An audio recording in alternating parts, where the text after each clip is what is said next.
3 billones, y digo bien, 3 billones de dólares es lo que deben las familias, los hogares en Estados Unidos.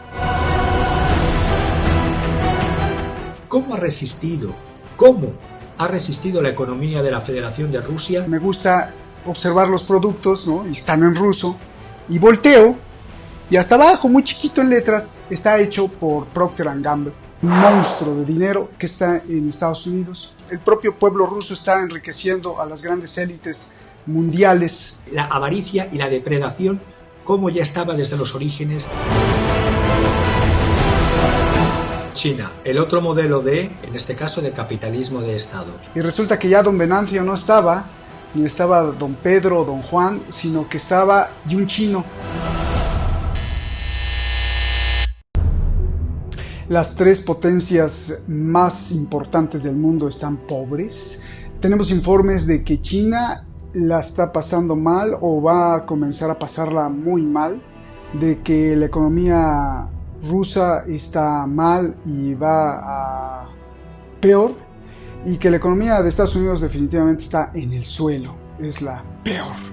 Pero ¿qué tan real es esto? ¿Qué tanto en realidad están sufriendo los pueblos? ¿Cuáles son las tomas de decisiones que las élites de esos países hacen y cómo repercute al mundo? Sin duda es una clase magistral para Javier Martínez este fin de semana. Soy Roberto de la Madrid y esto es Detrás de la Razón. Comenzamos.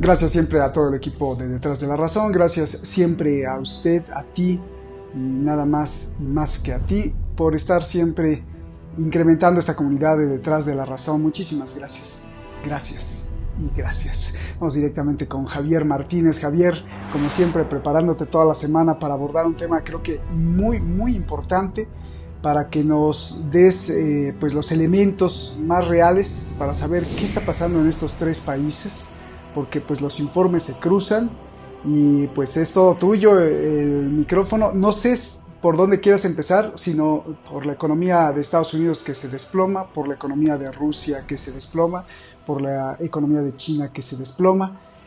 Aclararnos si es que se desploma o es que todo es propaganda y todos están viviendo en el paraíso. Adelante, Javier, te escuchamos con mucha atención y gusto en verte nuevamente. Buenas tardes. En el paraíso siempre estarán las élites de cada uno de los países. Esos siempre van a estar en el paraíso, haya crisis o no. Empecemos por los Estados Unidos, el modelo capitalista privado per se.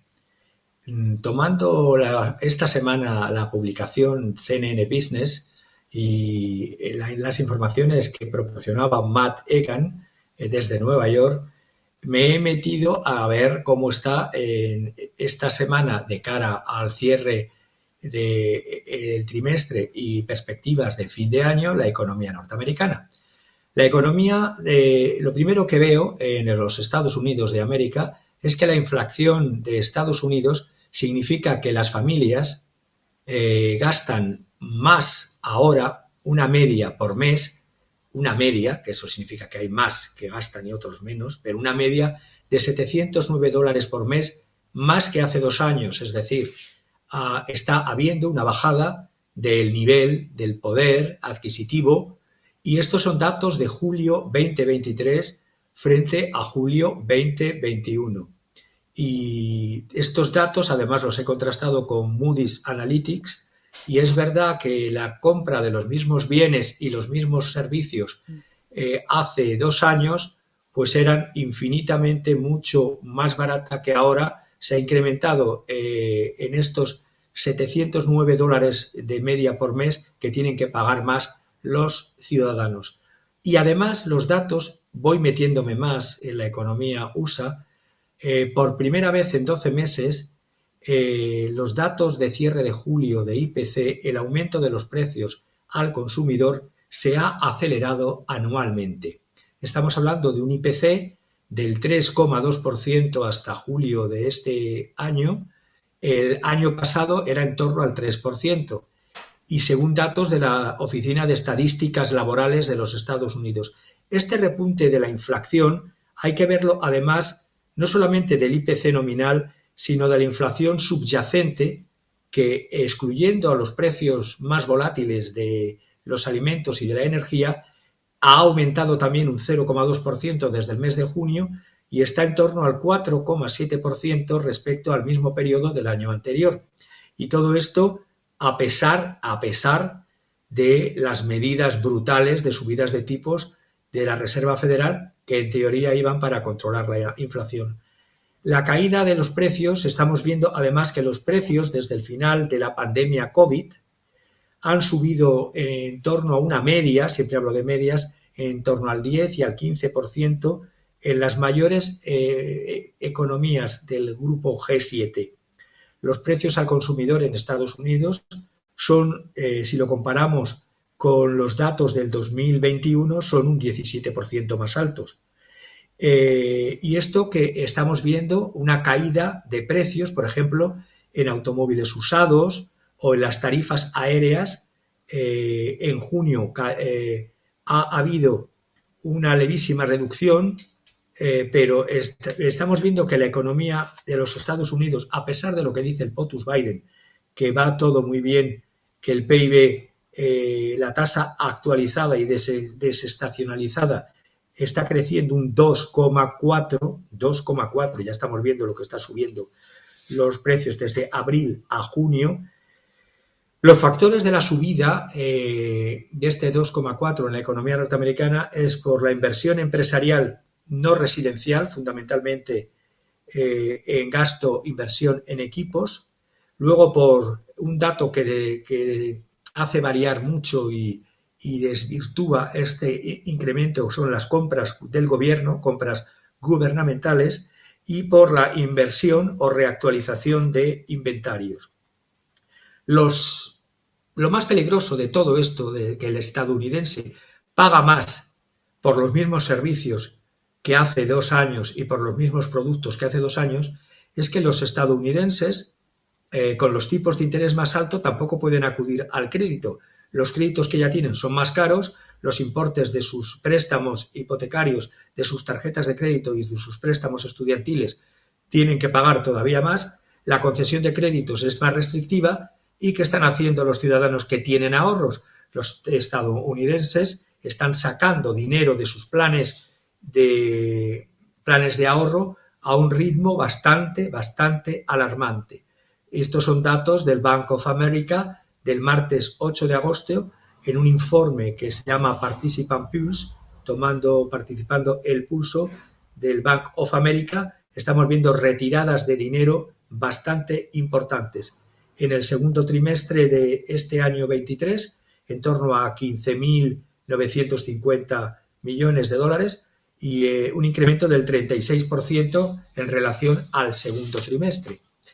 Si seguimos, para finalizar esta visión general de la economía norteamericana, tendría que señalar también puntos que me llaman la atención, que son 20 millones de estadounidenses se han inscrito en este mes de julio a un programa federal que se llama de acceso a Internet subsidiado, es decir, los que no pueden pagar Internet. En el año pasado fueron 10 millones, este año son 20 millones.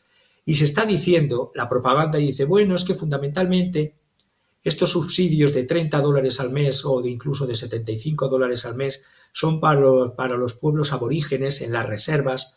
Pensemos que Estados Unidos tiene 324 reservas de indios americanos y de nativos de Alaska, pero es que la población de los nativos norteamericanos a fecha del 2021, solo tengo ese dato a fecha 2021, entiendo que con el COVID se vieron afectados también estas cifras, era de 9,7 millones. Si el año pasado pidieron 10 millones estos subsidios y este año son 20 millones, no solamente son los nativos norteamericanos los que están pidiendo subsidios porque no pueden pagar el Internet, sino que de una población total que tiene Estados Unidos más o menos de 329, 330 millones, 9,7 millones son nativos.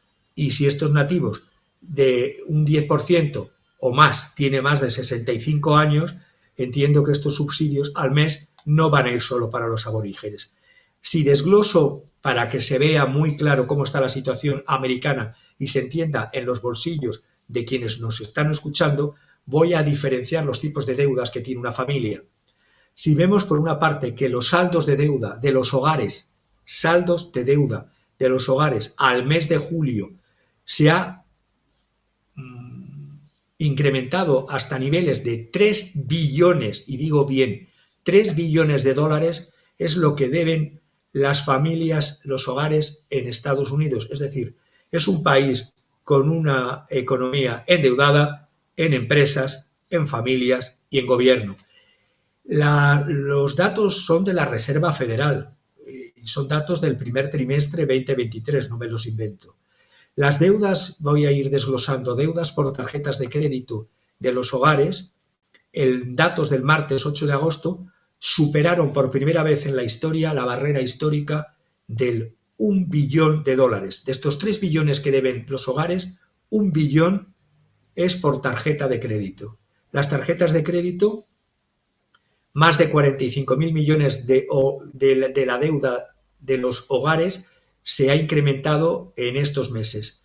Los niveles de deuda están siendo espeluznantes. Si luego vemos, esto va a incrementar el espectro de la morosidad antes de finalizar el año. Si los tipos subiendo, las políticas de concesión de crédito recortándose, las deudas de tarjetas de crédito superando la máxima histórica de 1 billón de dólares, pues la morosidad, es decir, la falta de pago en préstamos y tarjetas, se va a ver y con su repercusión en las estructuras y en la existencia de los bancos.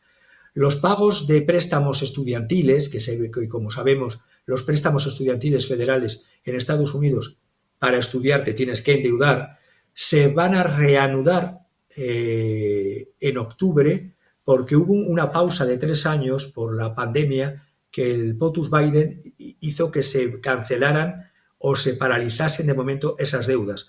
Estas deudas estudiantiles se van a empezar a exigir a partir de octubre de este año.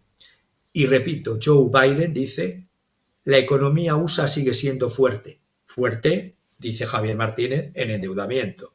La inflación anual ha caído, dice, 2/3 desde el verano 2022 y la inflación, dice Biden, está fuera de los alimentos y de la energía, claro, separa alimentos y energía, pero es que las familias necesitan alimentos y energía, ha caído, dice Biden, a su nivel más bajo en el periodo trimestral desde septiembre 2021. El desempleo dice que está en mínimos históricos, pero claro, habría que ver a qué llaman empleo, el infraempleo, el pluriempleo, los trabajadores llamados pobres que no llegan a final de mes, la precariedad, son categorías importantes, es decir, tú tienes empleo, pero estás infraempleado, no utilizado en todas tus capacidades. Tú tienes empleo, pero tienes que hacer pluriempleo para llegar a fin de mes. O tú tienes empleo, pero no llegas a fin de mes, trabajador pobre. O tú tienes empleo, pero dura lo que dura un telediario, es decir, precariedad. Y desde marzo del 2022, la Reserva Federal ha elevado los tipos de interés 11 veces, sabiendo, como sabía el presidente de la Reserva Federal, las repercusiones que tendría en la economía de las familias. Está en su nivel más alto desde hace 22 años. Pero es que sigo. Los precios de la vivienda han aumentado un 0,4 mensual y en un 7,7% en este año a datos julio 2023. La inflación de los servicios está también por las nubes. Si bien ha subido un 0,2% este mes, la tasa de 3,3% de incremento año frente a junio, es decir, a junio 2023, hace que sectores de servicios, por ejemplo, las reparaciones de autos, ya sabemos que el parque automovilístico de los Estados Unidos es un parque viejo y más aún ahora con los tipos de interés. Las reparaciones de autos han subido un 19,5%. Los gastos en educación un 14,2%. Los gastos de veterinarios, porque las familias tienen mascotas, un 10,6%. Y todo esto se dice, bueno, los salarios con Biden en julio, los ingresos medios se han ajustado a la inflación. Propaganda, y voy a decir por qué. Porque si bien hay un incremento en los salarios por tercer mes consecutivo en torno a 1,1% desde junio, no se tiene en cuenta que antes de mayo de este año, antes de mayo 2023, el crecimiento de las ganancias reales había sido negativo durante 2 años, desde marzo 2021. Si partes de crecimientos negativos, es decir, nunca me ha gustado en economía decir crecimiento negativo, si partes de pérdidas en los salarios desde marzo 2021, si en mayo 2023 hay subidas de 1,1% desde junio, pues ¿qué tipo de subidas son? El gasto del consumidor es el motor de la economía de Estados Unidos. Viven como Occidente en una economía del consumo puro y duro. ¿Y qué es lo que pasa cuando se reduce el consumo? Estamos viendo que las personas en Estados Unidos reducen el consumo por todas las causas que he dicho. Subidas de tipos, gastos de tarjetas que están quemándose, incremento de los préstamos de la vivienda, incremento de los costes de los servicios. Pero es que las empresas tampoco están para tirar cohetes, porque teniendo datos de Bloomberg, y doy datos de los propios Estados Unidos, datos de Bloomberg, la peor racha de quiebras en 48 horas desde el año 2008, desde el año de la crisis, se está dando desde mayo del año 23, en el que empezaron a caer 230 empresas. Casos como Vice Media, como Bed Bath & Beyond, y también en las empresas minoristas que tienen los balances más débiles. Esto es el impacto de la Fed.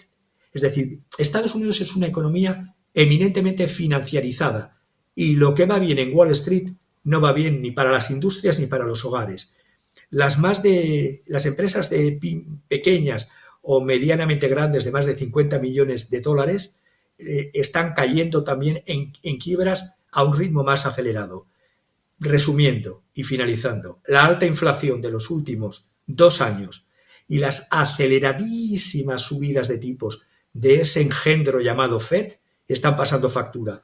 El gasto de las familias tienen más costes de vivienda, tienen endurecidas las políticas de concesión de crédito, tienen las tarjetas de crédito que deben de pagar más y están echando humo, los préstamos estudiantiles se tendrán que pagar a partir de octubre, incremento de cheques de pago se está viendo por no pagar en efectivo y cuando no es con tarjeta, y luego el incremento en el coste del mantenimiento de los autos y de los seguros de autos. Y para terminar, todo esto en una economía en el que la pandemia COVID y la guerra contra Rusia en Ucrania está pasando factura.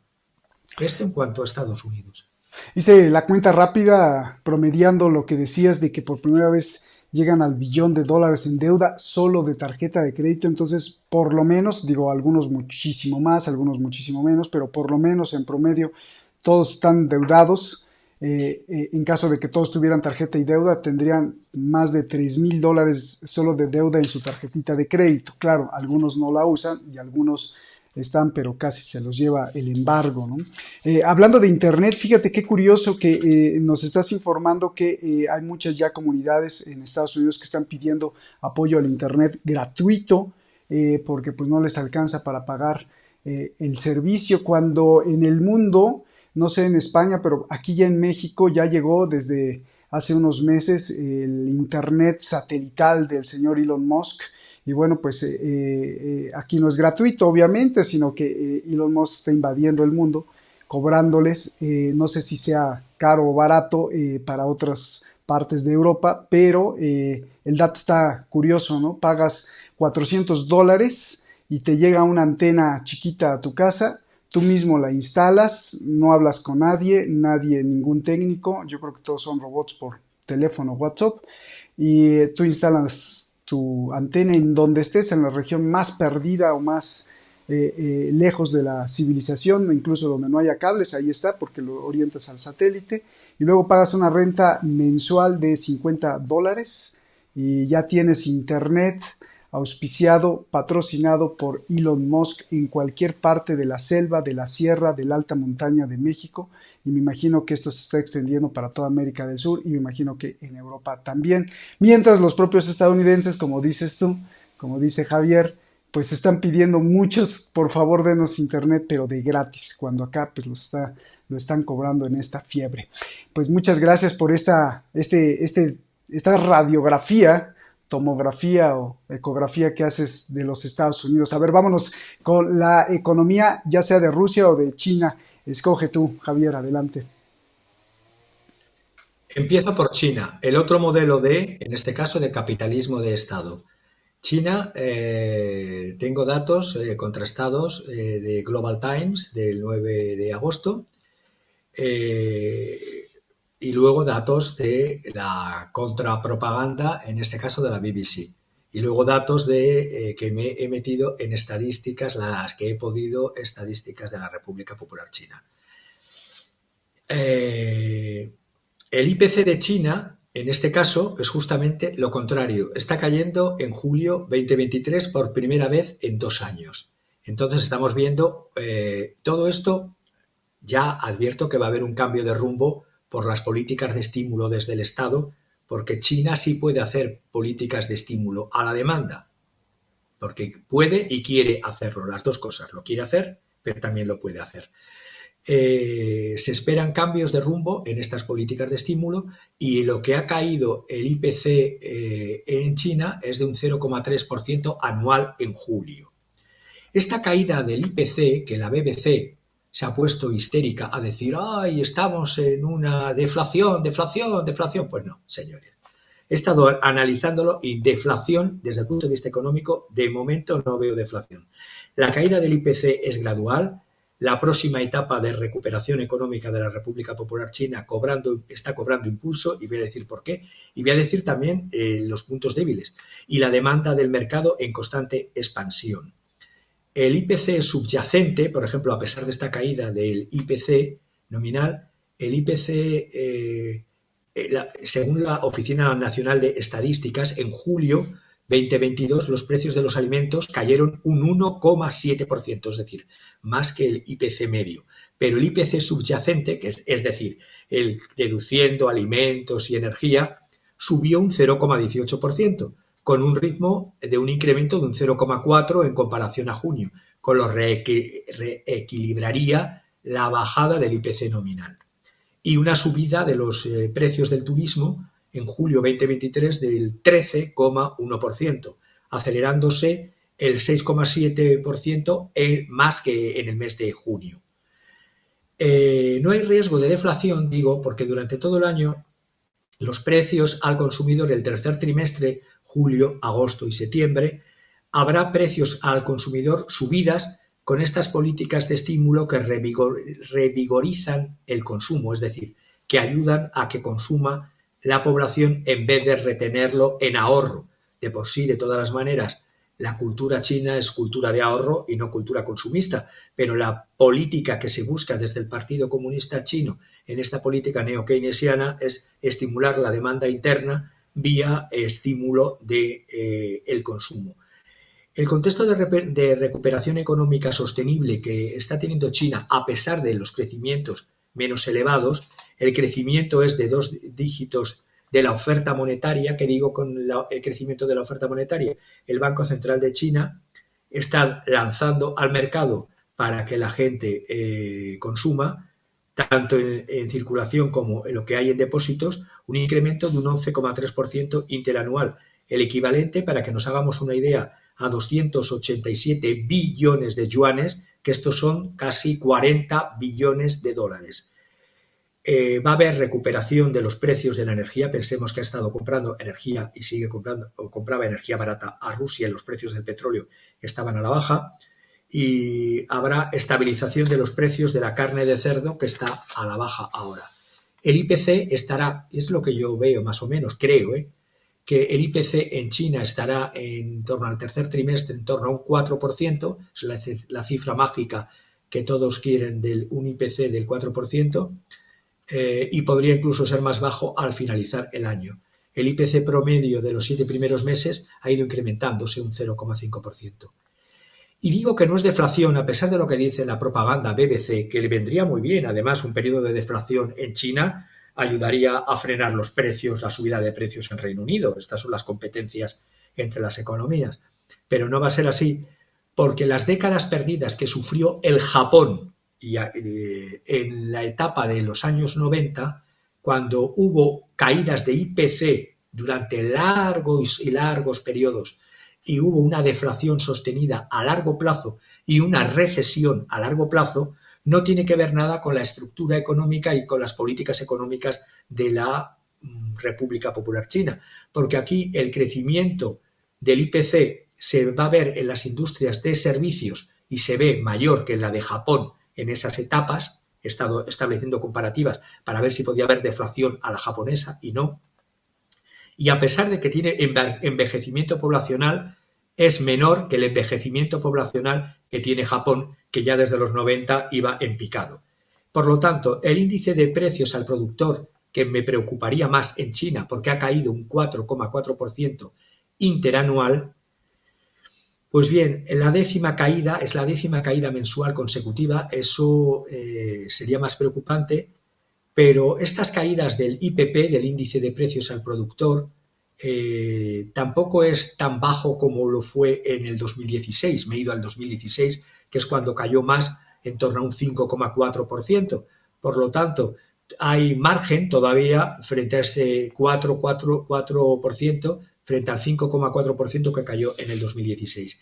Estas caídas del IPP se van a ver compensadas con un incremento de la oferta interna, mejorando la demanda en algunas industrias básicas y ya teniendo unos precios más firmes, no tan a la baja, de petróleo y de carbón, que creo que van a ir al alza.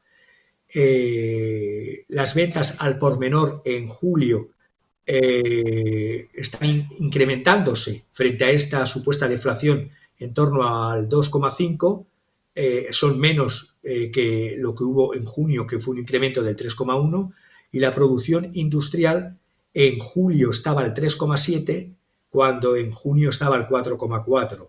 La República Popular China ha de acometer muchísimas reformas y va a aprovechar este momento Xi Jinping para acometer las reformas. El último dato que me ha llegado hace segundos desde Nueva York por el comentarista de la CNN es que Evergrande se ha declarado en quiebra después de 2 años que se buscaba sostenerla. Más que sostenerla, yo pienso que se ha buscado que no fuese una quiebra repentina que tuviese un efecto dominó. Se ha dejado ir cayendo durante 2 años y ahora el sector inmobiliario chino se va a poder acometer por la política estatal china, como realmente quieren los miembros que dirigen la política económica del Partido Comunista Chino, de un sector que había crecido mucho y malamente, como era el mercado de la vivienda. Era necesario, pero no hasta esos niveles. Luego han de acometer la creciente deuda de los gobiernos locales, que, digámoslo así, vulgarmente se han ido de madre, y un desempleo juvenil que, si bien es verdad, todavía no es muy alto, a finales del año que viene hay una nueva tanda de graduados, en torno a casi 12 millones de graduados o de licenciados que se incorporan al mercado laboral y tendrán que tener actividad para poder ocupar puestos. Y lo que dice la BBC, por lo tanto, es que Occidente, no me canso de decirlo muchas veces, mira con un ojo tuerto, porque si los productos chinos que se están exportando a precios más bajos siguiese esa tónica de impacto negativo de sus precios y vendiesen más bajo, esto perjudicaría todavía más a los fabricantes de países occidentales. Por lo tanto, la interconexión de la economía china con la economía occidental, que sigue siendo presente, hace que he puesto los puntos en los que tienen que tratar, son puntos débiles de la economía china, pero tienen que mejorar en el tema del empleo, mejorar en el tema de la limpieza de los gobiernos locales y de la corrupción, que es una política que lleva a cabo Xi Jinping, sí o sí, acelerada de capitar, y digo bien, a los gobiernos locales corruptos, y de desinflar a los capitalistas privados chinos que han crecido demasiado en el mercado inmobiliario. Oye, Javier, La ¿y cómo? crisis en curso del mercado inmobiliario. No, Dime, no, dime. acaba. Pensé que habías acabado. No, quería decir, no, que con el dato que me acaban de pasar de Evergrande, yo creo que es el momento oportuno antes de finalizar el año, como dije hace meses, que antes de finalizar el año 2023 China resolvería sí o sí, por su propio bien, el tema de la crisis en el sector de las grandes inmobiliarias de carácter privado. Simplemente eso. Claro. Te iba a preguntar, ¿cómo contrastar el fenómeno chino en otros países y si esto tiene que ver con la potencia de la economía o no tiene nada que ver? Recuerdo que la vez que estuvimos en España, muchas personas con las que conversábamos, de hecho ahí en algunas ciudades, pues uno iba a la tienda de Don Venancio o la tienda de Juan, Ultramarinos, Abarrotes, la tiendita que vende pues las cosas necesarias para sobrevivir, la tienda de barrio de enfrente, y resulta que ya Don Venancio no estaba, ni estaba Don Pedro o Don Juan, sino que estaba y un chino. Y entonces, pues mucha gente nos decía, oye, pues es que ya ni siquiera tenemos o somos dueños de la tienda de ultramarinos, ¿no? Esto también lo he escuchado, por ejemplo, en México, en Colombia, en donde los principales mercados populares, tradicionales, en México, por ejemplo, la Merced es un mercado de siglos, en donde se conjuntan pues los campesinos y los importadores y hay un tráfico impresionante de cosas que vender y pues como se dicen aquí, los marchantes, los dueños de esos negocios pues normalmente eran mexicanos y si no campesinos o del México interno, ¿no? Pero ahora algunos me dicen, Roberto, pues es que ya es un chino, ya no es un campesino mexicano el dueño, sino es un chino que está ahí contratando ahora a mexicanos. Y así este fenómeno se replica también en Argentina o en Colombia. ¿Esto qué tiene que ver con justamente la economía de China? ¿Muestra que está pujante o muestra que es una estrategia de mercado? ¿O qué muestra con todos los datos que nos acabas de decir? ¿O cómo verlo, o cómo observarlo como ciudadano de otro país, Javier? Primero, frente a lo que estabas comentando, muy bien apuntado y que me ha suscitado la siguiente reflexión que estaba anotando mientras estabas comentándolo. Las políticas de los estados de Occidente, donde incluyo a México, en el sentido de Norteamérica, Europa, Capitalistas. incluso de Sudamérica, sí, del capitalismo que yo llamo cada vez más financiarizado y menos industrial, o casi nada industrial y casi nada comercial, eran políticas, las llamadas de los 90 fundamentalmente en adelante, ya lo hiciesen gobiernos de derechas o de izquierdas, eran políticas que se despreocupaban incluso del neoliberalismo en su esencia. El liberalismo es la deslocalización de las empresas y de las industrias a países donde la mano de obra es más barata y luego los comercios locales no son apoyados por los gobiernos porque no quieren injerencias e intervenciones del Estado ni a nivel estatal, ni a nivel municipal, ni a nivel comunidad. Esto todo lo dejan a esa ciega y curiosa ciega mano del mercado. Entonces, claro, el mercado nunca permite que haya huecos. Hueco que uno deja, hueco que otro, en unas condiciones incluso económicamente peores, pero o bien con ahorros o bien con apoyo de sus comunidades de origen, pues se instalan. Estoy pensando en los años 80, antes del euro, empezaron las tiendas de todo a 100 pesetas, luego pasaron de todo a 100, esas tiendas pasaron a ser todo a 1 euro, ya no eran 100 pesetas, porque el euro son más de 100 pesetas, eran ya no me acuerdo de 130. cuántas pesetas era 1 euro, fíjate. sí, casi 130, 100, ya no lo recuerdo, parece que fue otro siglo, bueno, otro siglo era. Y luego de todo a 1 euro han pasado a ser incluso precios competitivos con el comercio local, pero muy a la parte lo del comercio local. Por lo tanto, han ido quedándose con cuotas de mercado que los propios estados, que las propias comunidades regionales o los municipios les han dejado perfectamente en ese juego de la ciega libertad de mercado que dice muérete en el rincón que otro vendrá que ocupará tu nicho.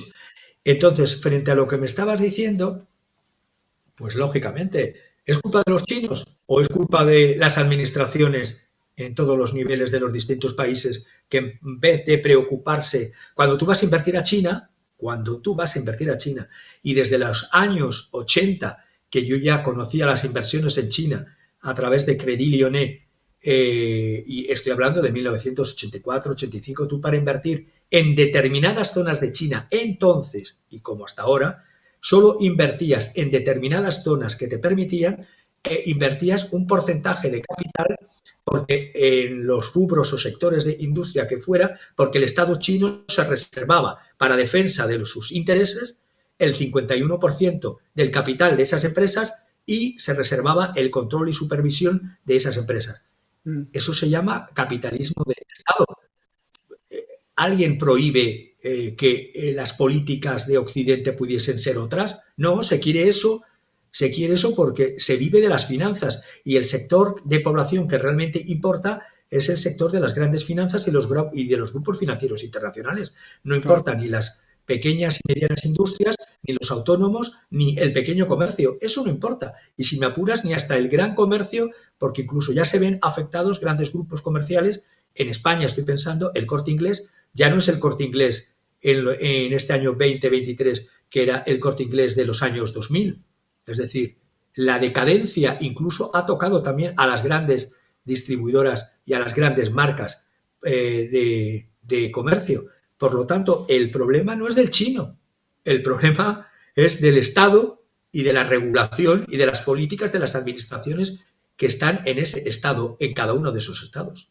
Claro, qué bien lo explicas, ¿no? Qué bien lo explicas. Y sí, también te lo preguntaba porque muchos de estos inversionistas bueno, la gente muy amable a veces y a veces no tan amable, que manejan las tienditas de ultramarinos en México o en España, que me tocó ver muchos chinos, pues no se ven tampoco de la clase rica ni se les ve cara de inversionistas, sino incluso a veces se ven chinos pobres y eso me llamaba la atención porque dije, bueno, a lo mejor es porque tienen mucho dinero y salen y invierten o es una parte también muy estratégica y muy inteligente del gobierno chino para llenar justo esos huecos, esos hoyos que dices, que bien nos explicas cuando la propia economía interna no apoya a los propios empresarios o pequeños comerciantes, ¿no, Javier?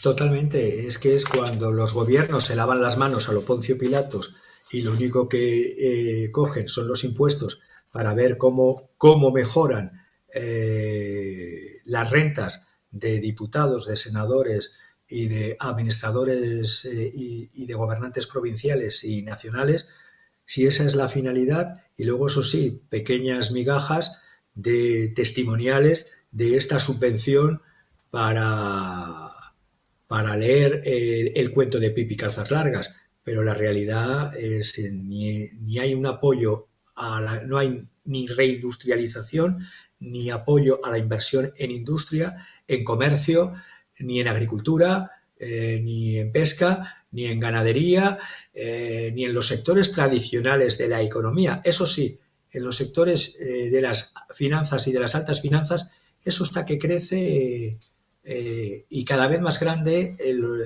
Los monstruos se van comiendo a los medianos hasta quedarse en 4 o 5 bancos y múltiples holdings financieros. Claro, y las armas, sí. Bueno, vamos con Rusia a ver qué análisis nos tienes de la economía rusa. Esta semana nos sorprendió porque cayó el rublo, pues se descalabró, se desplomó hasta pasar la barrera de los 100 rublos por un dólar.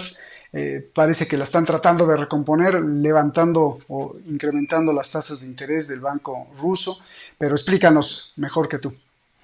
Nadie. Pues mira, viendo, muchas gracias Roberto. Vamos a ir primero con la propaganda y como yo digo, con la realidad y con la propaganda, porque es una realidad que el rublo a 21 de julio, voy a ver las dos grandes caídas. A 21 de julio, los tipos de interés, primero voy con los tipos de interés. Los tipos de interés en Rusia a 21 de julio subieron 100 puntos básicos, es decir, un 1%, subieron desde el 7,5 al 8,5, eso el 21 de julio. Este 15 de agosto la subida ha sido más fuerte, ha subido 350 puntos básicos, es decir, 3,50. Ha subido desde el 8,5, que estaba en 21 de julio, al 12%. Todo esto, unas medidas muy criticadas del Banco Central, esos bancos centrales, del Banco Central de Rusia, para frenar la devaluación del rublo frente al dólar, una moneda de la cual se está desvinculando. Y voy a decir el cómo y el por qué. Si bien se ha estabilizado en torno a 98,09 unidades de rublo por un dólar, y se ha fijado la política del Banco Central que desde el 10 de agosto hasta el 31 de diciembre no comprará moneda extranjera en el mercado para así poder reducir la volatilidad de los mercados, voy a ver la realidad de la economía rusa a través, y he seguido a un experto que sigo y con el cual estoy en contacto desde hace años, un francés, Jacques Sapir, que es el director de una escuela, de dos escuelas económicas en Francia, de la Escuela de Altos Estudios en Ciencias Sociales, l'École des Hautes Études en Sciences Sociales, el EHESS, y del Centro de Estudios de los Modos de Industrialización, Centre d'études de Modes d'Industrialisation, CEMI-EHESS, y también enseña en la Escuela de Economía de Moscú, en la Moskovskaya Escola Ekonomiki, y aquí he visto cómo se puede ir viendo el trucaje de la propaganda. Y voy a tomar los datos que él me daba con los datos contrastados del Fondo Monetario Internacional, del Banco Mundial y del Banco Internacional de Reconstrucción y de Desarrollo. Después de tantas sanciones, después de tantos ataques a la economía rusa y a pesar del folclore que acabamos de decir de la caída del rublo frente al dólar, como si Rusia estuviese negociando dólares, pues bien, el crecimiento de la economía rusa en el segundo semestre, repito, datos que he contrastado Fondo Monetario Internacional y Banco Mundial, ha crecido un 4,9%. Y esto me sorprende y lo voy a intentar explicar, porque ¿cómo ha resistido la economía de la Federación de Rusia a tantas sanciones, a las sanciones reiteradas desde, no olvidemos, febrero del 2022, sanciones muy profundas? Ahí vemos el dato del crecimiento mensual, el deslizamiento del crecimiento mensual. En color azul está el crecimiento del PIB en desliz o en progresión mensual, y en puntos, en punteado color naranja rojizo, la media móvil del crecimiento que estamos viendo desde mayo 2022, que estaba en la punta más baja del gozne, es decir, de mayo y junio 2022, cómo ha ido subiendo para pegar un repunte acelerado de ambas líneas de enero 2023 a febrero 2023, y de ahí imparable. Se cernían por parte de los catastrofistas agoreros rusófobos de Occidente que Rusia, desde febrero hasta diciembre del 2022, iba a caer, y sí, cayó, como vemos en ese gráfico, que iba a caer en una situación de recesión brutal, y que la caída rusa sería de un impacto similar al que pudo tener la caída de la crisis rusa que hubo en el año 98-99, que fue el crack financiero ruso, y se pensaba que las 11 o 14 tandas, ya no sé cuántas rondas de sanciones llevan, que Occidente contra Rusia está llevando, que llevaría a Rusia a caídas similares a las del año 98-99. Pues bien, hay dos factores, la resistencia de Rusia y la resiliencia de la economía rusa.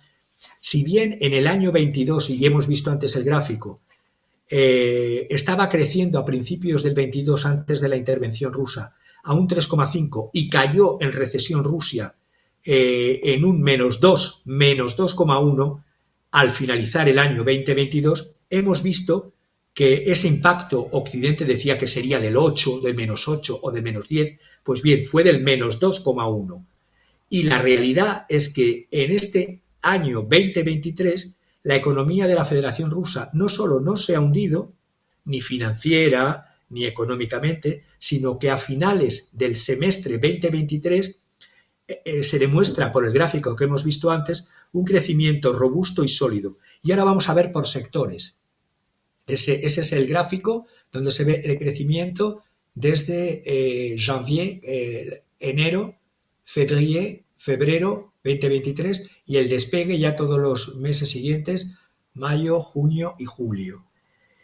Vamos a ver ahora por sectores. La industria rusa, porque, uno de los factores, Rusia tiene industria, no la ha deslocalizado. La industria rusa conoce desde finales del primer trimestre del año en curso, del año 2023, unos resultados excelentes. Los volúmenes y los niveles de producción, podemos poner más gráficos que os he enviado, los volúmenes y los niveles de producción han retornado a niveles pre-sanciones del 2022. Ahí vemos las curvas de la industria alimentaria en azul, desde enero 2022 hasta julio.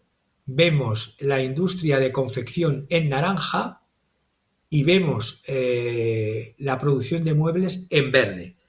Pues bien, la industria rusa conoce desde finales de este primer trimestre resultados excelentes, tanto en volúmenes como en niveles de producción, que han retornado, repito, a los niveles que se tenían antes de las sanciones del año 22. Y en ramas industriales que estamos viendo ahí, que no son solo las ramas industriales militares. Sin embargo, el punto que tienen que superar todavía, según he estado viendo en un estudio macroeconómico reciente, el impacto de las sanciones, que aún está volando por el aire a pesar de que lo han reabsorbido, habría que ver de pasar a no solamente una mejora en la eficacia, que ya la han logrado, es decir, Rusia ha logrado la eficacia de antes de las sanciones, sino tienen que lograr ahora una eficiencia. ¿Qué diferencia hay entre eficacia y eficiencia? Pues tiene que ser que los volúmenes de producción industrial que ya se tienen como a principios del 2022 no le acompaña todavía una productividad en el trabajo que todavía está a niveles bajos y tendría la productividad que subir para, evidentemente, tener eficiencia y no solamente tener eficacia. El incremento industrial que vemos en ese gráfico, el incremento industrial y general de la economía rusa desde el pasado mes de abril se ha acelerado, como he dicho, en mayo y en junio fuertemente. El deslizamiento que hemos visto en el primer gráfico, no lo pongáis, simplemente voy a comentar este ahora. El deslizamiento o arrastre anual del PIB de la Federación Rusa habría aumentado realmente desde ese menos de finales de año que he dicho, desde ese menos 2,1%, realmente el crecimiento sería de un 8,7%, pero en sentido general, lo miro por año, sería del 5,3% de crecimiento en junio, del 5,4% en mayo y del 3,3% en abril.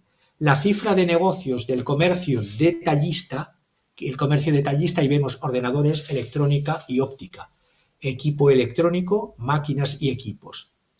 Vemos en azul los ordenadores, un despegue de la electrónica y de la óptica, un despegue en los equipos electrónicos, aunque ha habido una caída de abril a mayo, pero superando la media en negro del 100%. Y luego en punteado vemos las medias móviles de ordenadores, de los equipos electrónicos y de las máquinas. Lo explico. La cifra de negocios del comercio detallista en media ha crecido un 9,2%. El paro ha caído al 3,20% de toda la población activa y el salario real de los rusos ha aumentado un 10%. La producción industrial que estamos viendo ha crecido en esa media. Ahí vemos, me tengo que acercar porque con las gafas no veo bien, la primera ola, vemos que el paro ha caído y que los puntos en rojo son las caídas de salida de población por la primera ola de emigración que hubo con salidas de 300.000 personas con los primeros reclutamientos y la segunda ola de emigración que fue efecto en septiembre del 2022 por los efectos de la segunda movilización de reservistas de otros 600.000 personas. Pues bien, quitando estos dos puntos rojos de inflexión de salidas al extranjero, de emigración, el resto de lo que es la contratación ha seguido y no ha habido salidas hacia el extranjero.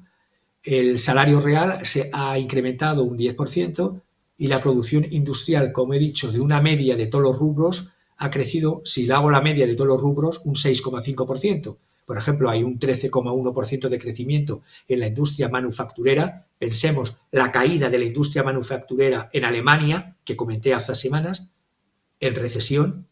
La construcción ha crecido un 9,1% y la agricultura un 2,6%. Estos dos últimos sectores de producción industrial serían los que se han notado una ralentización, pero con crecimientos positivos del 9,1% y del 2,6%.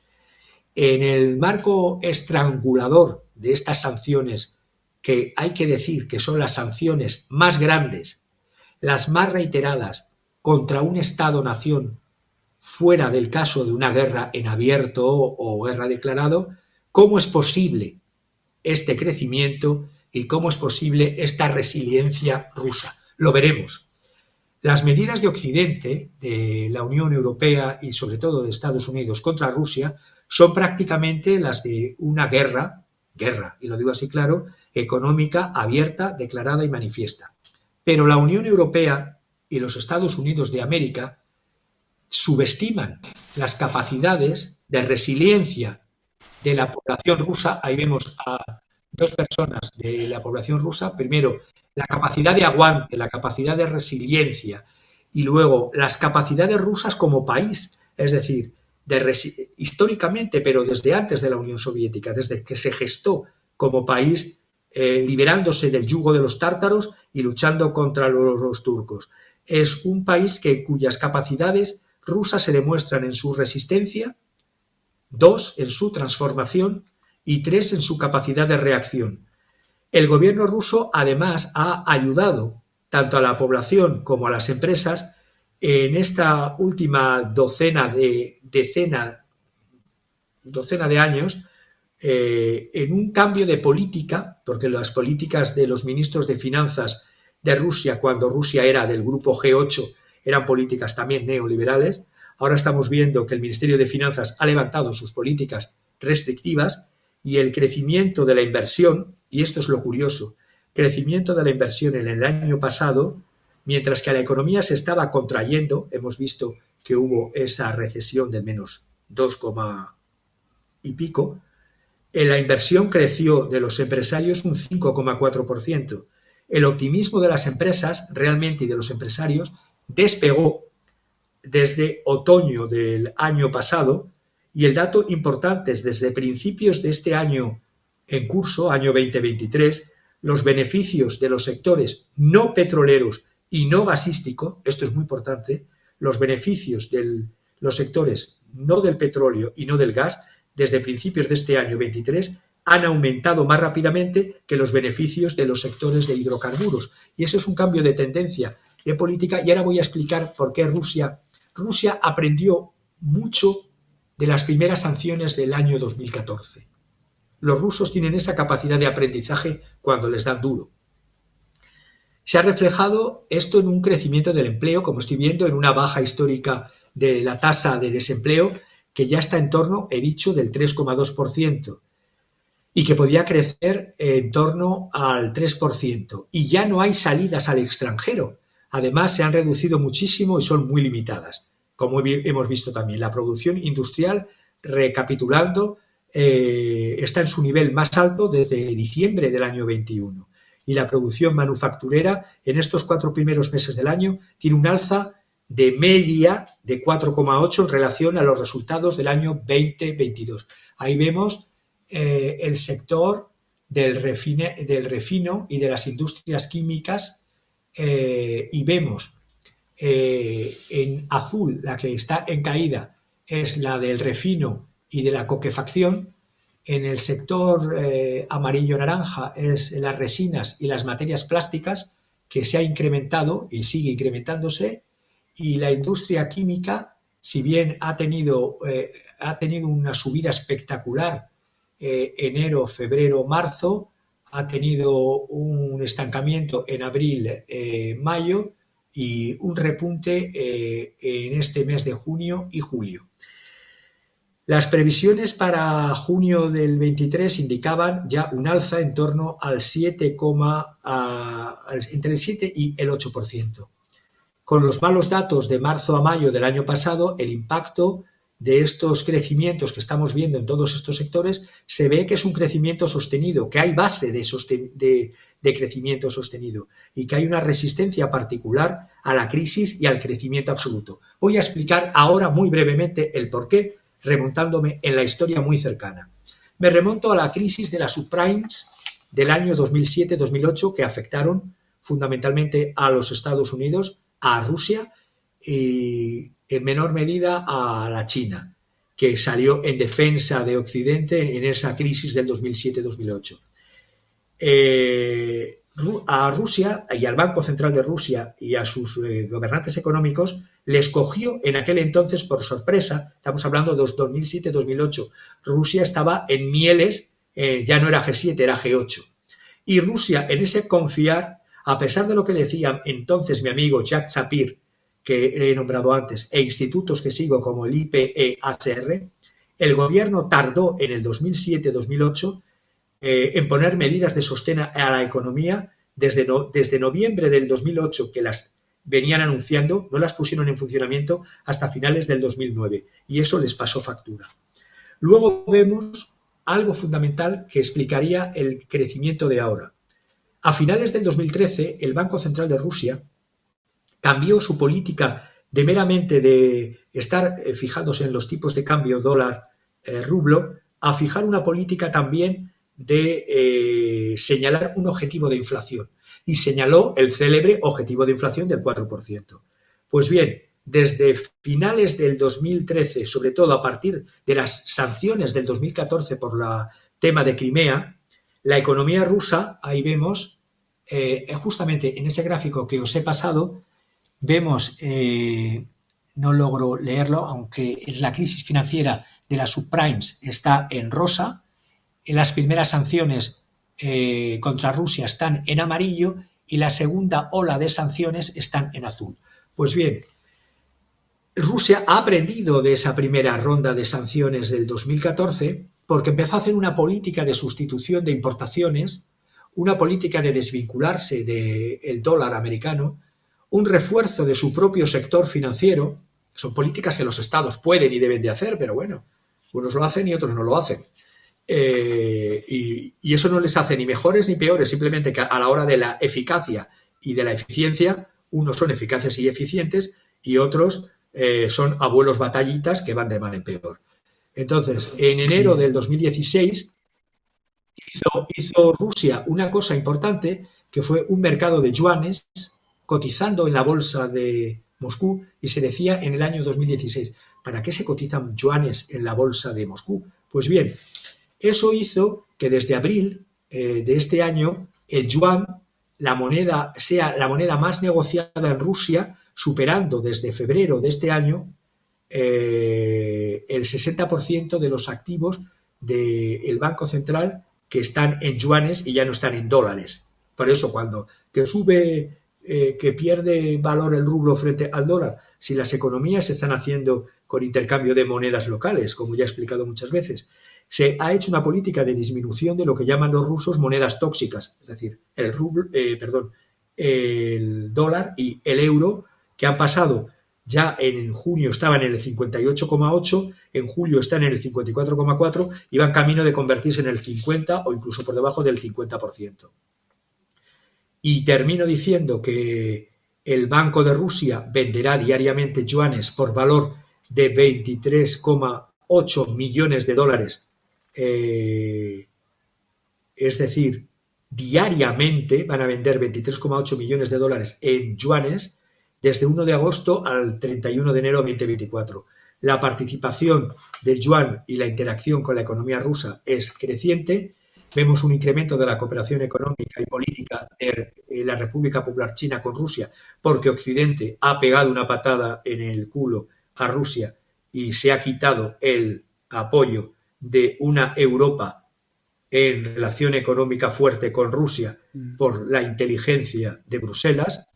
Y vemos que el MICEX o el índice MICES, luego MOEX en Rusia, está subiendo ese índice a pesar de todo lo que en un 39,77% y repito, en una situación de sanciones que luego creo que he podido explicar el por qué a pesar de tantas sanciones Rusia sigue despegando y sigue creciendo en industria y en comercio. Pues excelente explicación, Javier, pues muchas gracias por darnos un detalle a detalle, centímetro a centímetro, como me gusta decir, de la economía de Estados Unidos, de China, de Rusia, y así podemos entender. Yo tengo una pregunta, Javier. ¿No será que todo esto de las sanciones pues sea un engaño para todos los pueblos? O sea, es decir, Estados Unidos nos invade con la propaganda mundial de sanciones contra Rusia y bueno, pues nos engaña. Y es una pregunta, y un poco especulativa, pero está basada en ciertos hechos. Y también al pueblo ruso, pues también lo engañan con que, Estados Unidos nos está sancionando y miren nada más nosotros qué fuertes. Y también pues engañan al pueblo ruso y todo es una bola de engaños, una montaña de engaños. ¿Y por qué lo digo? Bueno, porque, a ver, aquí hay algo muy importante es muy importante a veces pues viajar, ¿no? Y cuando estábamos, por ejemplo, en Irán, pues yo checaba las cosas y luego pues nos pasamos a Turquía y a varios países de ahí de Oriente Medio y y también pues he estado en Rusia y resulta que es muy importante ir a los supermercados. Y cuando vas al supermercado, pues ves las cosas que comprarías en tu país, por ejemplo, pero pues de Rusia, ¿no? O sea, pues hay jabón ruso y todo está en ruso y cosas de comer, el yogur, todo, entrar a un supermercado y ver todo. Y a mí, como soy muy curioso, pues siempre me gusta observar los productos, ¿no? Y están en ruso y volteo y hasta abajo, muy chiquito en letras, está hecho por Procter & Gamble, está hecho por Colgate-Palmolive, está hecho por Gillette, está hecho por Nestlé, está hecho por Danone. Entonces, por eso yo te digo, ¿qué tanto es un engaño esto de las sanciones? Porque el día de hoy, si tú vas a un supermercado, y esto está comprobado, lo he checado, si tú vas a un supermercado ruso, pues vas a ver muchos artículos que tú comes, pero en ruso, yogurts que a lo mejor lo encuentras en Colombia, pero también en Rusia, en la versión rusa. Y detrás está hecho por Procter & Gamble, una empresa súper, un monstruo de dinero que está en Estados Unidos. Está hecho por Colgate-Palmolive, que mucha gente cree que solo hace jabones, pero hace infinidad de cosas, que están en los supermercados de Irán, por ejemplo, también, de México, de España. Y si no es esa, pues está también Gillette, y muchos ahí se van pasando la pelota, pero son subsidiarias unas de otras, y ya no hablar de Nestlé, porque está presente, pero hasta en el más rincón, que es un capital sionista totalmente. Entonces, pues, ¿de qué estamos hablando? O sea, ¿de qué sanciones estamos hablando cuando el propio pueblo ruso está enriqueciendo a las grandes élites mundiales y siguen consumiendo? Pues estarán sancionados los grandes comerciantes rusos endémicos de propia Rusia, pero la transnacional no está sancionada. De hecho, anunciaron ellos con la guerra de Rusia que iban a retirar apoyo, sí, apoyo a los eventos, a las fundaciones, a la promoción de cultura, a la inyección a través de sus fundaciones de apoyo a los programas sociales en Rusia, sí, pero no se retiraron de la producción de las cosas básicas, usando las cosas básicas como alimento, pero los supermercados están inundados por capital que además tiene sus sedes en Hong Kong y en China.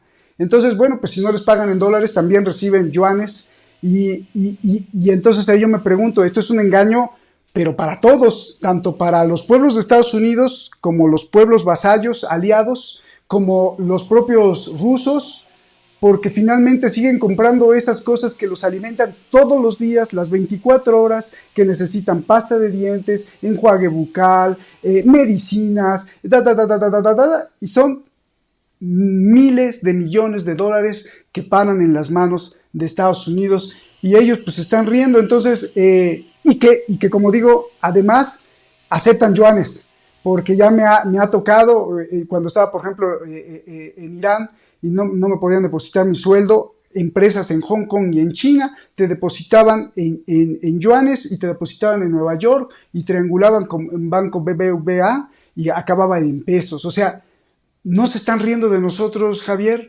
y al final pues le están dando de comer a los pueblos del mundo así, y ellos siguen. O sea, las sanciones a estas grandes compañías no solo no las afectan, sino que además les sirven para afianzar el mercado más básico y más importante, que es el de la supervivencia del día a día, al pueblo ruso, por ejemplo. Y también en Irán hay Procter & Gamble y Nestlé, capital sionista, cuando están en contra. Y al final las élites pues se benefician y el pobre pueblo sufre. ¿Cómo explicar todo esto, Javier? Pues simple y llanamente vivimos en el mundo del capitalismo. El comunismo cayó en el año 91 y el capitalismo, hay modelos de capitalismo, el capitalismo de Estado de la República Popular China y el capitalismo ultrafinanciarizado de los Estados Unidos y el capitalismo con presencia de empresas estatales en Rusia. Procter & Gamble, si empiezo por el ejemplo que has dicho, Procter & Gamble es uno de los mayores inversores extranjeros en la economía rusa que opera desde el año 1991.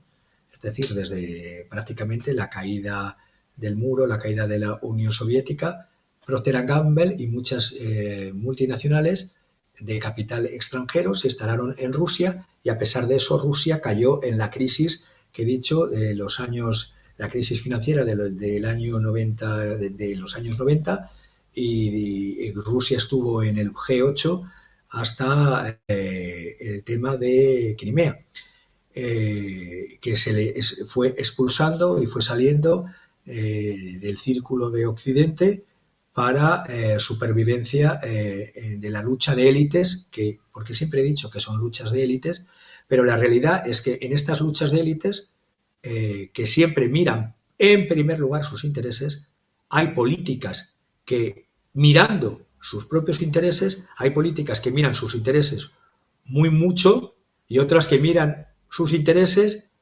mucho, pero dejando un poco para los demás. Es decir, cuando las políticas del capitalismo privado de Estados Unidos, el modelo ultrafinanciarizado, hace que los ciudadanos gasten $709 más de media al mes, no es la misma que la política del capitalismo con empresas participadas por el Estado en Rusia subiendo el salario un 10% e incrementándose a pesar de las sanciones.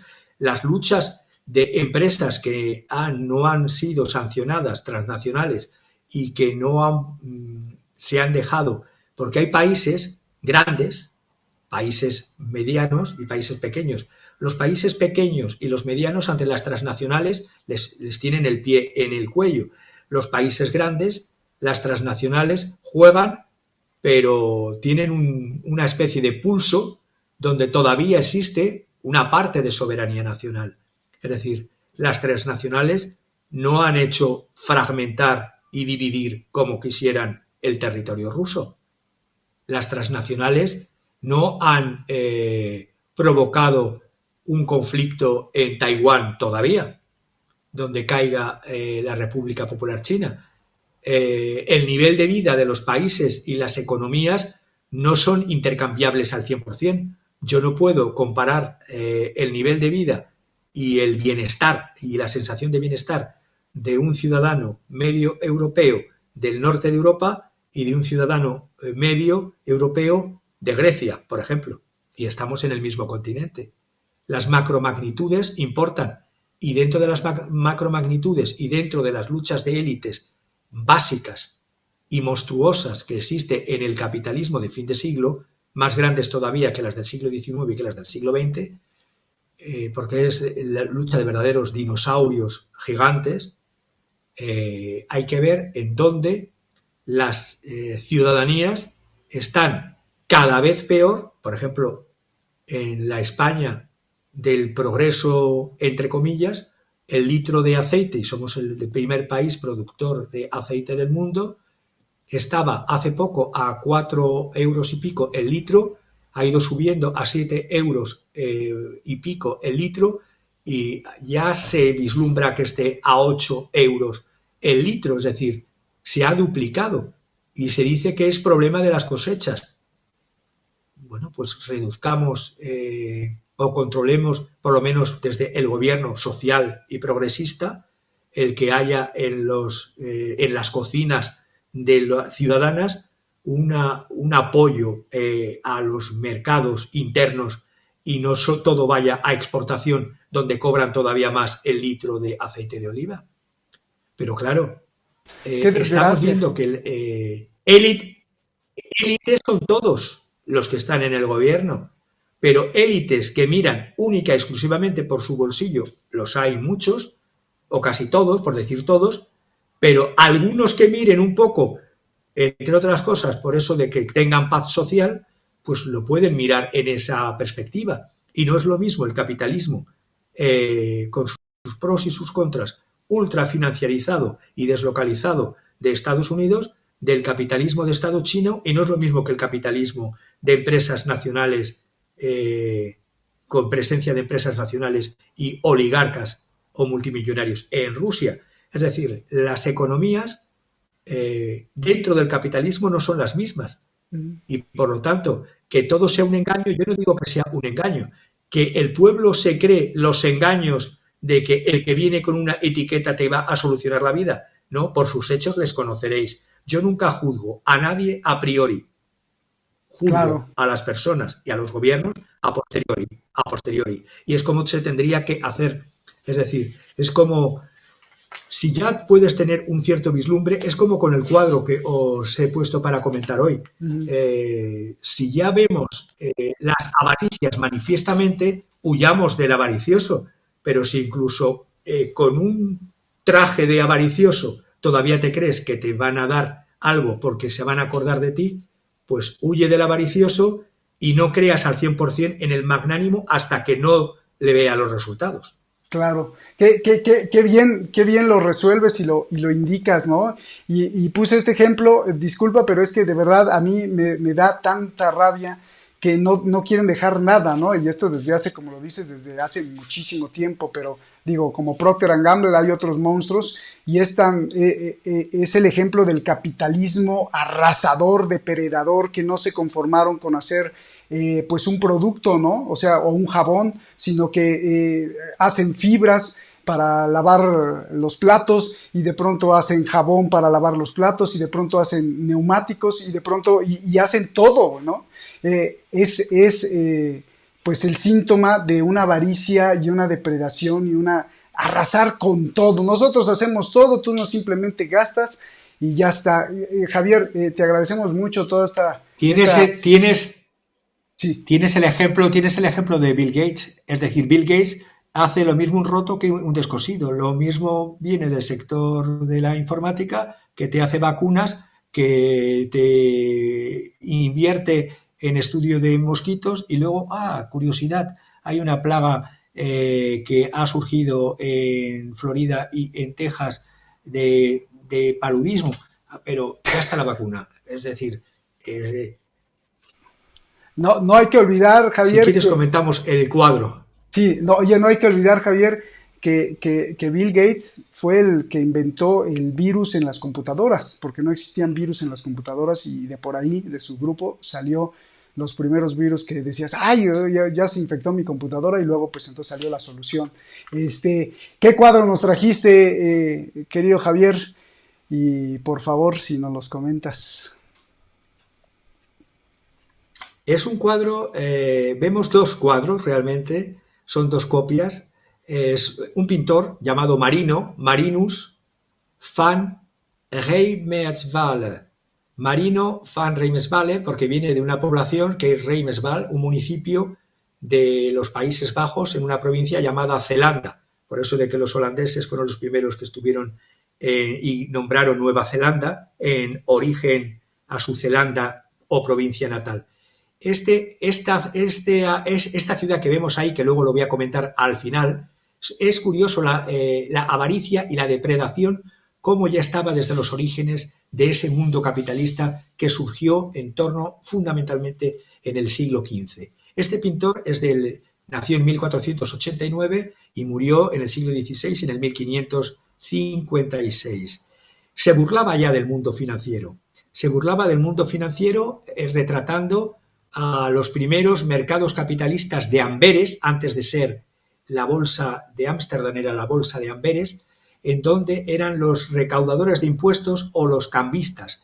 Eran cambistas o banqueros, yo me inclino más por los primeros banqueros ya del siglo XVI, como un economista Raymond de Ruber hizo en distintas obras estudiando el origen del capitalismo en el siglo XV-XVI en determinadas partes de Europa.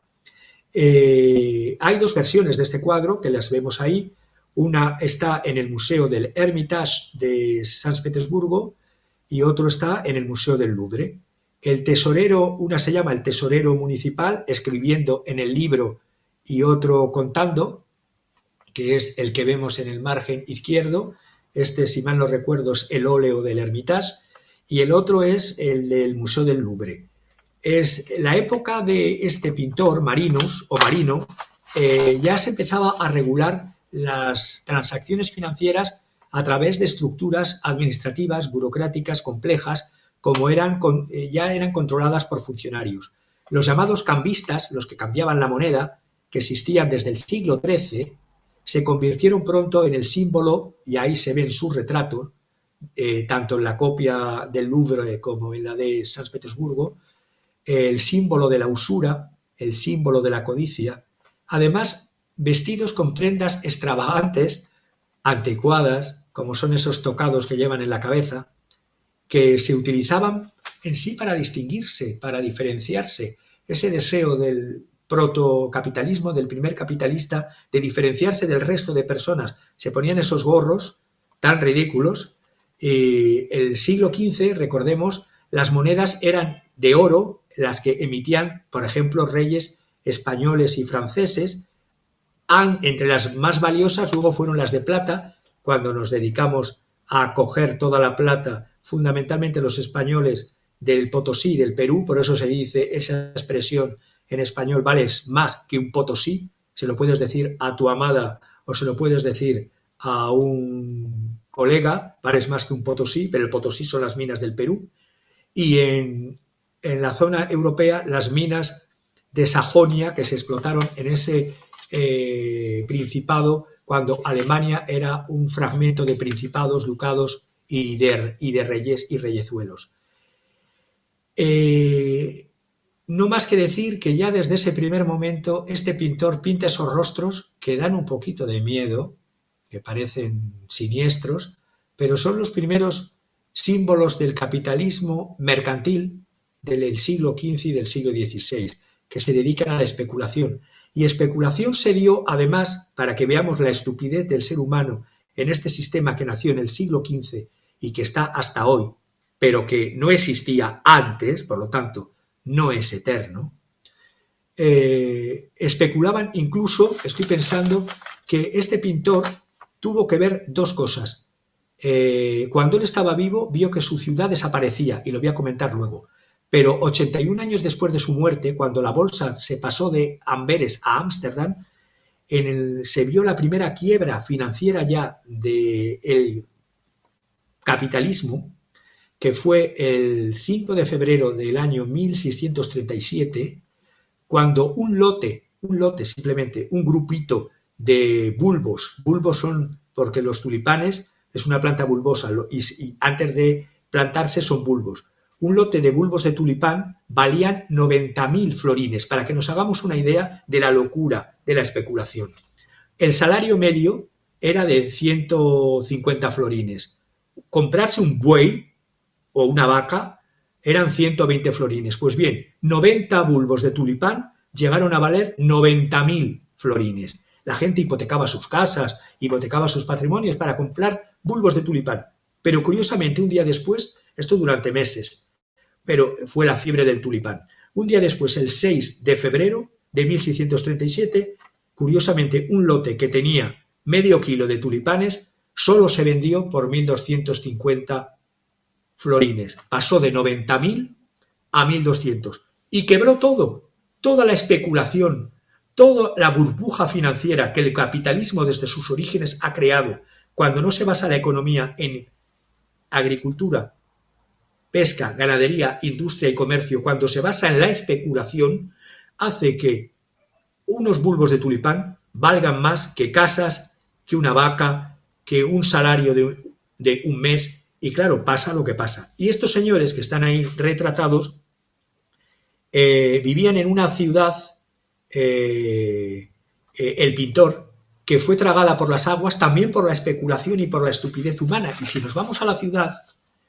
ahí vemos vemos abajo, en una ciudad amurallada, en una de las orillas del río Escalda, en esa tiene el nombre del pintor, Reimesval, y los especuladores vieron que había sal que se podía extraer alrededor de las murallas de la ciudad, y empezaron a cavar y a extraer sal.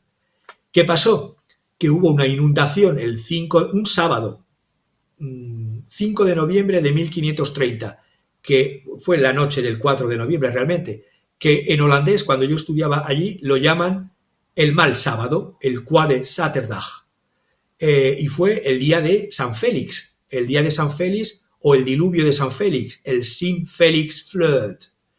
Fue, como habían excavado tanto bajo las murallas y hubo una crecida del río Escalda, por cierto, crecida que vino por una marejada ciclónica, y entonces no existía ni el petróleo, ni el gas, ni la contaminación humana. Había catástrofes naturales que no provocaba el hombre, que era la propia naturaleza, pero que el hombre, en este caso, por su especulación y al cavar como un topo bajo el suelo de las murallas, hizo que esta marejada ciclónica barriese parte de la ciudad.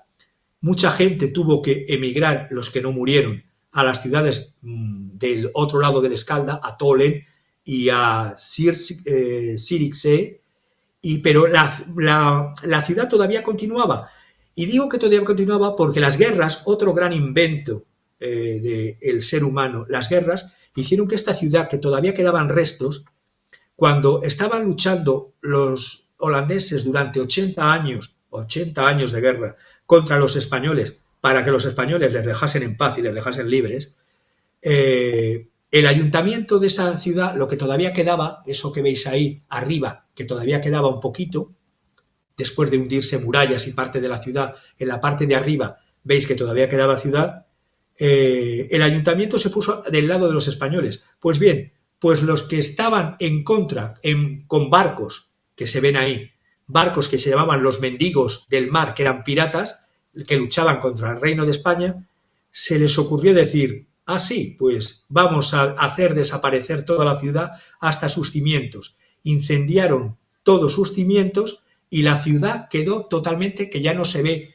Cuando yo iba en los años 80 a estudiar allí y hacía rutas de senderismo, todavía en los años 80 se podía ver en marea baja algún resto de lo que quedaba, de lo que había sido alguna torre de lo que había sido esa ciudad. Pues bien, los que vayan hoy día a verlo ya ni eso lo pueden ver, porque se completó una serie de autovías, autopistas, el Oosterdam, y lo que se llama la Pompeya de los Países Bajos, la Pompeya de Holanda, está bajo los asfaltados, los terraplenes de este Oosterdam. Y lo único que puedes hacer hoy día es o pasear en bicicleta por estas comunicaciones que se han hecho nuevas, comer mejillones, ostras y visitar el museo y ver que realmente el ser humano, desde el siglo que hemos visto los cambistas, los primeros capitalistas, los primeros banqueros del siglo XV hasta aquí, han empezado a hacer estupideces como son la avaricia, la usura, la especulación, como hemos visto con lo de las minas de sal, y la estupidez, como vemos con las guerras. Ups, o sea que seguimos siendo cavernícolas y cada vez peor. Oye, Javier, pues qué excelente, de verdad, qué magnífica descripción, toda complementada con los datos duros, históricos y de reflexión sobre la obra. De verdad que esta sección es maravillosa también. Y sí, pues te queda pasear por bicicleta en Países Bajos, pero cuidado porque si no sabes o caminas te atropellan, ahí te pasan por encima de la bicicleta. Gracias, Javier. Pues es el hambre, exactamente el hambre. El hambre y la sed de querer tener más, de gobernar todo, de hacer todas las cosas o que se hagan todas las cosas a imagen y semejanza de mi capricho. Y si no, pues entonces les avientas una bomba. Prácticamente así es el pensamiento de este capitalismo depredador arrasante que seguimos viendo y que seguimos sufriendo. Javier, muchísimas gracias, hermano. Un abrazo gigante y esta masterclass, esta clase magistral, pues por favor te pido a ti que nos ves en cualquier parte del mundo en tu tablet. Coméntala, discútela, compártela, por supuesto, y sobre todo pues que te deje, estés en contra o a favor, que te deje una reflexión pues para mejorar este mundo que necesita siempre un aliento. Gracias, Javier, abrazos, nos vemos, buenas noches y hasta la próxima.